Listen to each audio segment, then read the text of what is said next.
is Agriculture Today. I'm Samantha Bennett with the K-State Radio Network. Ahead of us today on this Monday's programming, we begin with livestock economist Lee Schulz of Iowa State University. He provides this week's cattle market update and previews next week's cattle on feed report. Lee also discusses the marketing of manure and the limitations of the creation of such a market, while traditional fertilizer costs are at such a high. We end today's program with this week's wildlife segment on feral swine from K-State Wildlife Extension Specialist Drew Ricketts. That and more awaits us ahead, coming up this Monday on Agriculture Today.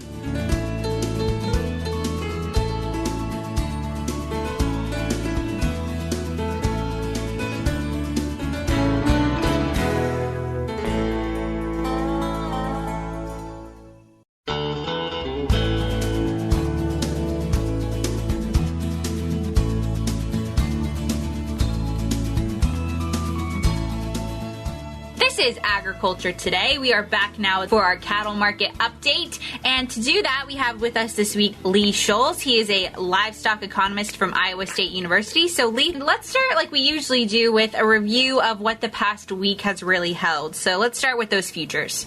As we looked at the cattle complex, we were higher on the week. When we look fed cattle up, feeder cattle up, I do like to note that the gains we've seen in feeder cattle, are really going to contribute to tight margins as we get into looking at those closeouts later in the year. We've seen much more appreciation in the feeder cattle values relative to the fed cattle values. So although we've seen support overall, still seeing pretty tight margins out there. Corn prices were down for the week notably, especially as we looked at that July contract coming to expiration. And I think, we're starting to get into that new crop pricing as we look into the next couple of contracts. So really, what did we see in terms of the cash market? We're still seeing that wide spread between the north and the south as we look at fed cattle prices. A year ago on the 5 market, we were trading at about 123 on a live basis, about 198 on a dress basis. Wednesday was the last established market last week. Trades there were Western Corn Belt was in that 143 to 144 range, maybe a little bit trade a little bit higher. On a dress basis, we were in that 228 to 230 range. And really, we're still seeing that big disconnect between futures prices and cash prices. Here in Iowa, we've not seen basis levels this strong as we look at cash minus futures. Our cash levels are so much higher than futures right now. That's given cattle feeders a real incentive to market those cattle and take that basis, given those really strong levels. Now, typically, we start to see those basis levels tighten up as we get into the fall period here. I think we fully expect that, but right now those base levels are really strong. While we're thinking about what we're dealing with here in the summer, let's go ahead and talk about the box beef market, because as we know, in the summer we hope to see a bit more strength in that. But is that the case that we've seen in the past week? I think we've seen it hold pretty strong, especially when you look at the seasonality of it, and we are certainly in the dog days of summer. I think some of that strength is we're still seeing relatively strong demand. I think we're seeing retailers really looking at some midsummer purchasing. Part of that is restocking after the 4th of July holiday. Next one we're really benchmarking against is Labor Day. So, I do expect some weakness here in the box beef prices as we're kind of in these next couple of weeks, but sooner here before later, we're going to see, I think, some strength as we get into purchasing for Labor Day. While we're thinking about what's to come in the weeks ahead, we have a few reports that are going to be coming out, really. But we've also had some come out within the last week or so, and the first being the U.S. Meat Export Federation releasing their May export data. So what could we really glean from that? Strength in beef exports. I think we've gotten a piece of this data as we looked at the weekly data from Foreign Ag Service. But when we look at the USDA data and what U.S. Meat Export Federation puts together, really that's the benchmark that we really look at. Indications are very strong exports. So it set a new high as we look at volume and especially value up considerably compared to year ago levels. How I like to distill the export data for folks is really looking at what that contributes to a fed steer. And USMEF makes that calculation. Their May beef export value averaged $505 per head. That was up 17% from a year ago. And why that's so critical is that represents even higher than the percent volume that we're exporting. So the percent volume is between 13 to 15%, but the value is so much higher because of the value that we can extract from the export markets. Those products go into the highest valued marketplace is not necessarily always the U.S., right? I think numbers, as we've seen as of late, are really highlighting that, where we're seeing much higher prices for protein, and we're seeing world customers willing and able to purchase those products. Kind of re-upping on that record exports is tremendous, and why we're seeing some strength in the prices that we're seeing. We're thankful for that export market for sure, because when it comes to the prices that we're seeing in the U.S., it hasn't really deterred too badly our consumers and their purchasing habits, but it definitely is a concern, and we see that reflected in the latest Consumer Price Index. I've never watched this report so much. Yeah. As we follow the cattle market and generally the economy, of looking at where we're seeing the CPI at. First place to start is what our expectations were. Expectations coming in this report were about 8.8% year-over-year increase. We were higher than that, so that certainly is prompting speculation that the Fed is going to continue to look at raising interest rates to really help curb some of this inflation. When you dig into it, too, really what's driving this inflation is food. It's a big part of that.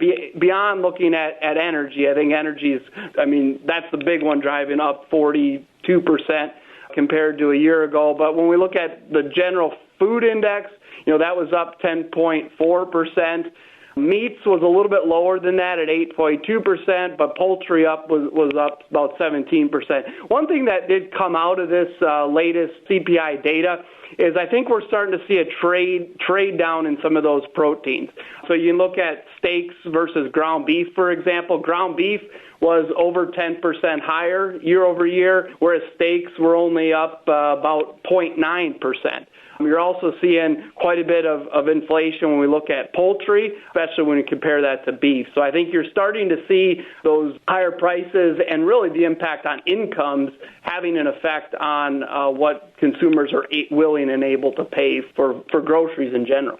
Sure, and I think at the beginning, we were seeing that while prices were going up, consumers were still traditionally buying a lot of the things they did before, but it's interesting to see how long that will hold on for, which is kind of why we've been following the CPI information so closely, right? Certainly, and I think that we're going to continue to follow this, right? This isn't a short-term impact, on the marketplace. It's something we continue to watch, and it's certainly going to have different effects as we go throughout the year, right? We've been talking about, this is the dog days of summer, and this is where we do see if demand does wane a little bit. It's this time period. I think we will get some momentum as we get into, Labor Day, but then there's another period there where if there's a concern about demand, it's kind of in that period before the holidays. So, you lay inflation on top of that and higher prices. I think there's some caution for concern. But to date, we've seen very strong demand, both domestically and as we've highlighted on the export market. I talked about those previews for the couple of weeks ahead, and one of those is for the Cattle on Feed report, which will come out July 22nd. So what can we really expect, do you think, we'll see in this report? This will give us our inventories for cattle on feed as of July 1 and our placements and marketings during the month of June. To remind our listeners, these are cattle on feed and feedlots over 1,000 head capacity, and so it captures just one segment of the industry. Really dependent on June placements, I think that's going to give us our cattle on feed on July 1, either above or below a year ago. I think expectations are it might be slightly above year-ago levels. Placements are likely down year over year in June. Now, a lot of that is because we placed a lot of those cattle earlier and at lighter weight. So, we haven't really changed the net placements in that, but just the timing of those placements. And so, still, I think we're still dealing with relatively large cattle on feed numbers. Those cattle have been on feed for quite a long time. So I think that's a bit of what is pressuring the market right now is we have readily supplies of cattle on feed. If you look at the latest slaughter numbers, slaughter levels were up over 4% compared to year-ago levels. They were obviously up compared to last week because it was a holiday week, but that shows that we still have a large inventory of cattle that we're working through, and that's a short-term factor that is at least kind of putting a lid on the marketplace when we look at prices. We also have the inventory report that's going to be coming out soon, but that tells us not only how many we have in feedlots, but how many we have on the farm in general. So this will be our biannual cattle inventory report. It'll be the snapshot of the national numbers. As analysts, what we're really looking at is that beef cow number compared to year-ago levels. Beef cow slaughter has been up 14%. We know it's going to be lower. I think the question is how much lower, because that obviously has an implication for what our calf supplies are going to be going forward. Another big number is that beef replacement number. More heifers have been going to feedlots. We know that number is going to be lower than a year ago. Again, how much lower? Because that's really what's going to drive expansion eventually in the industry, is the ability to hold back more of those replacements. And then we'll get the first estimate of the calf crop for 2022. So we have the first 6 months of what calves are on the ground. That's roughly 75% of what's calved in the U.S. annually. And then USDA uses that and an estimate for what that fall calving is to provide a calf crop for 2022. And so that'll give us a number of, what those eventual feeder cattle supplies and fed cattle supplies are going to be. Again, expectations that'll be lower than a year ago. And generally, I think we expect this report to be in line with contraction in the industry and the downturn of that cattle cycle. An important report for producers to keep an eye on, and we'll be reporting on in a week or so ahead. That was Lee Schulz. He's a livestock economist from Iowa State University, covering this week's cattle market update. We'll be back with more ahead on Agriculture Today.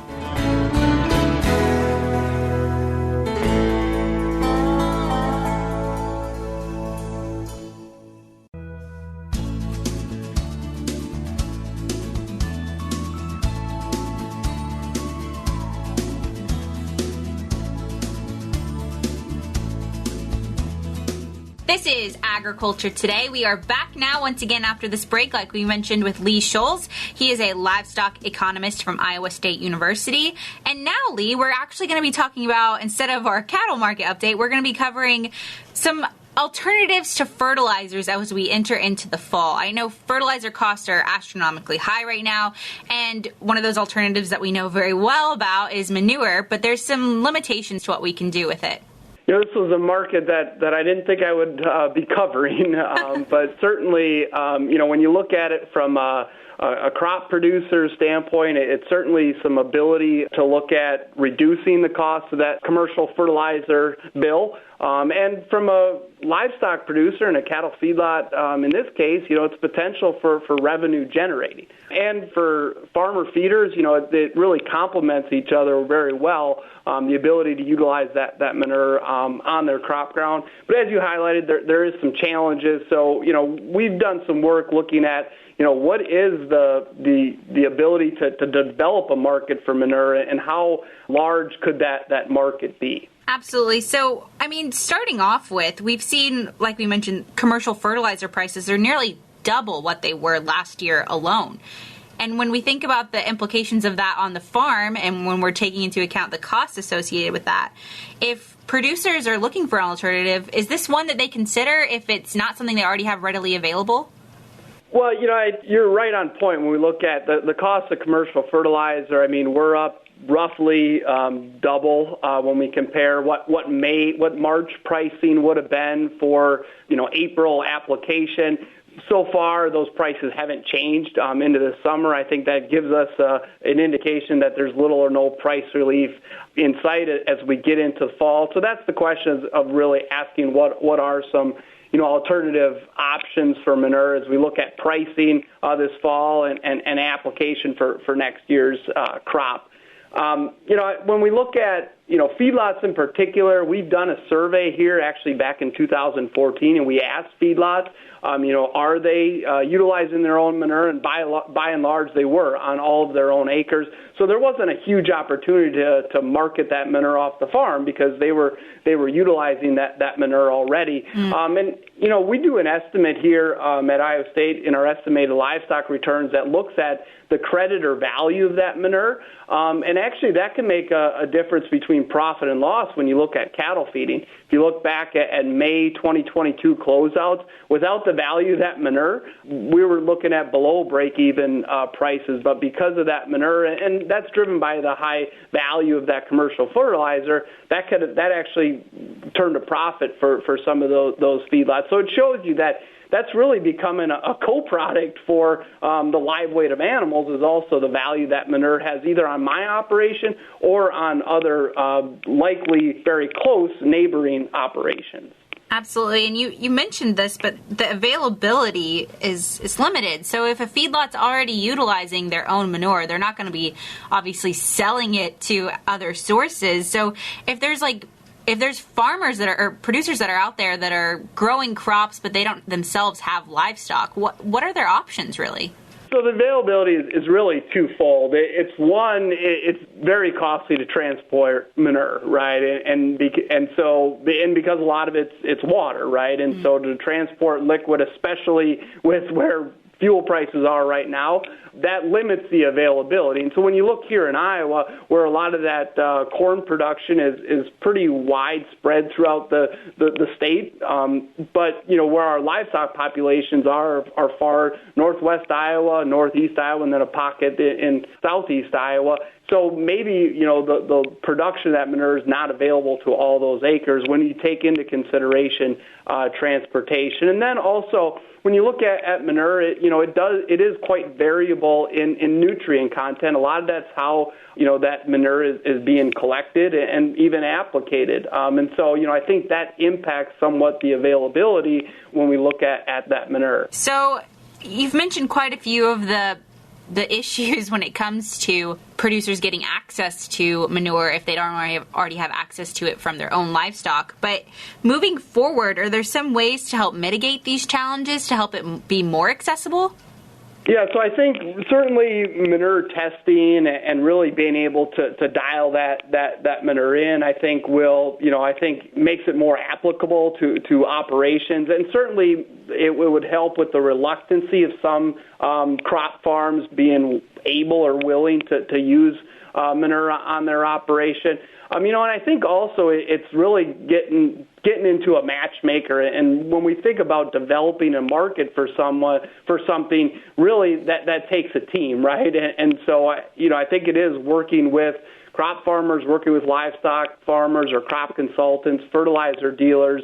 And a lot of times the market will help that develop, and I think the time is right, when we're looking at such high commercial fertilizer prices, high fuel prices, high crop prices. The time, again, is very ripe, I think, to help develop that market and be able to use those resources. But it's not the silver bullet, right? And because of a lot of issues that we talked about. So, I would say it's a very important market as a substitute for commercial fertilizer, but it's imperfect, right? So I think it's just being able to find the right situation, and I think some farms would really benefit by having that market develop for manure. Sure. And when we think about producers that do have access to it, so those that maybe have a feedlot that they're running in addition to the crops that they're growing, is it smarter for them to really hold on to that? You talked about how much money they can really save, but could they make money off of selling a portion of it or even like halving what their usage of it is themselves? Yeah, I think that's where the future is possibly moving forward. At least, I can speak to here in Iowa. There's really not necessarily a market or a widespread market for manure. It certainly happens, but it's very localized. I think where we would really see some benefit is if we get that market that does start to develop. So there is a prevailing price for manure, right? And that's going to take a lot of work, right? Understanding what those true nutrients are, and having producers understand the value and ability to market that manure. Because right now, I think it's more easy or, it's better served as a cost reducer on their operation from their own commercial fertilizer bill. Now, I think that's going to be by and large, where the biggest bang for the buck is for producers. But I think, again, there is that opportunity to sell some of that as a co-product and potentially increase revenues as well. Absolutely. If listeners are tuning in and they're thinking to themselves, well, I want to know more about understanding the profitability of this, where can they find a resource that includes information like that? So we have a lot of resources on this, on our Ag Decision Maker website. There's a new information file or an updated information file and decision tool that looks at valuing what those manure nutrients are. Also, what I've talked about today here is part of a monthly article in Wallace's Farmer that I write of looking at what the market for manure is. We also have a report released from the Center of Ag and Rural Development that talks about fertilizer prices, the fertilizer market, and then one piece of that is looking at alternatives, and manure is that big piece we're looking at as the alternative. Absolutely. Well, Lee, as always, we will have those resources linked in the show notes of today's episode, and those can be found on agtoday.net as always. But thank you so much, Lee, for your time. Thank you. Absolutely. Once again, that was Lee Schulz. He is a livestock economist from Iowa State University. He's speaking on the market for manure in this segment for us today. Before we cut to a short break, I just wanted to also remind you guys and give you a little bit more information on that Irrigation Innovation Technology Field Day that Jonathan Aguilar discussed on the show a few weeks ago. While he was talking about the research that they were doing on irrigation, he also mentioned they were going to be sharing a field day to include all of that information that they were learning through their research. And just a reminder that field day is going to be on July 22nd at 7 a.m. And they're requesting that you RSVP by today. So this is an important deadline to keep in mind.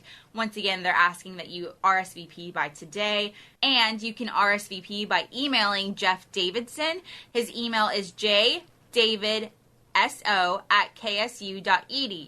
That email, of course, will be in the show notes of today's page, which is agtoday.net. So be sure to check that out if you guys are wanting to RSVP. Once again, that deadline is by today.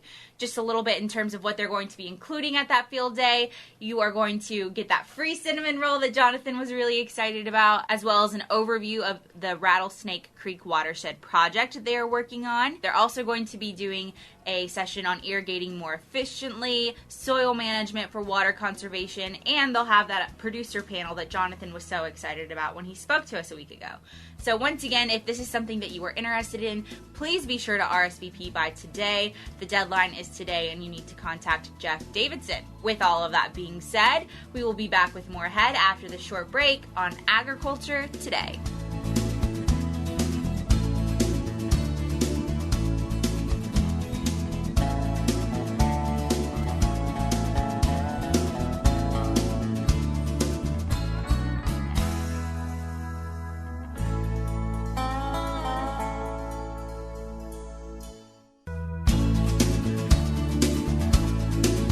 This is Agriculture Today, and to cover our wildlife segment this week, we have with us Drew Ricketts. He is our Wildlife Extension Specialist here at K-State, and today we're going to be covering a subject that I'm fairly close to because of my home state, but it's feral swine. That's right. Most Kansans probably haven't experienced a problem with feral swine.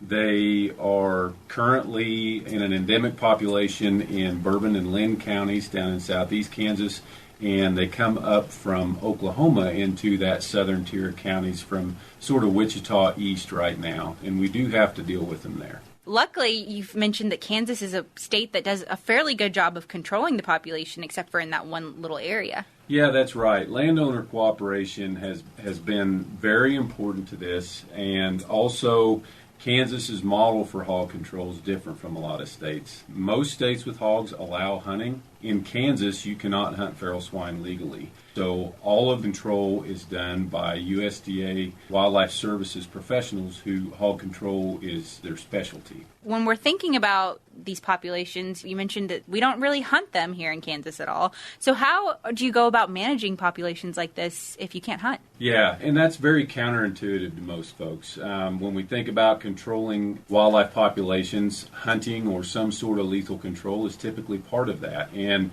just because we can't hunt them doesn't mean that the lethal control doesn't happen. The reason that hunting is not allowed is because when folks get to hunt pigs, they enjoy it. So certain people will end up moving pigs around and establishing new populations, and it's very hard to stay ahead of them when that happens. The USDA uses trapping, with traps that they're able to catch the whole sounder or group of pigs at one time. They also use aerial gunning from helicopters in the late winter every year, and then they also do some shooting of individuals, feral swine, but that's a very minor component of the control program here. You've mentioned this isn't a common issue across the state because it is so well controlled. So it's not something they've dealt with personally. What are the real dangers of these feral swine? Sure. The agricultural losses to feral swine are very, very large. So depending on what estimate you look at, anywhere between $1.5 to $2.5 billion in agricultural losses every year. There's also another about $30 million in property damage and money spent on human injury because of feral swine, and then there are lots of diseases that feral swine spread to. Some of those are zoonotic, meaning people can get them. Others are diseases that they can spread to our livestock, which are a problem. And in terms of some of those diseases, what are some of the ones here in Kansas that people should maybe be mindful of? Sure. So pseudorabies virus, swine brucellosis, leptospirosis, some influenza, toxoplasmosis. So all of those diseases are diseases that people could get potentially. And then there are some other diseases like porcine epidemic diarrhea virus, Neosporus, Seneca Valley virus, blue tongue virus, and Sarcocystis. Those would be more of a problem in our livestock and a threat to other wildlife species as well. Absolutely. So if listeners are tuning in and they, by some chance, have feral swine on their property, what's really the reporting mechanism for this? There are several ways that they could report. The best evidence is going to be pictures of the swine, pictures of tracks, pictures of damage. If you are in an area where you know you have feral swine operators with the USDA or their specialists, then you could contact them directly. You could also potentially contact KDA. You could contact my office. You could contact your local extension office, or you could contact your local wildlife and parks office. And we can all refer you to the right people within USDA Wildlife Services to get you taken care of. Absolutely. And then in terms of resources, I always ask for those at the end of our segments because I think people are so interested in learning more if they can. What are some of those? Sure. The main resources for feral swine are going to be through USDA Wildlife Services here, and that's mainly because Extension's not involved with their management anymore. Historically, we were. But if you just search feral swine management in Kansas or even search USDA Wildlife Services Kansas, you'll be able to get to those resources on their webpage.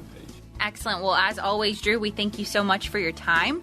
Once again, that was Drew Ricketts. He is our Wildlife Extension Specialist here at K-State, covering feral swine. That concludes this Monday's programming. For Agriculture Today, I'm Samantha Bennett with the K-State Radio Network.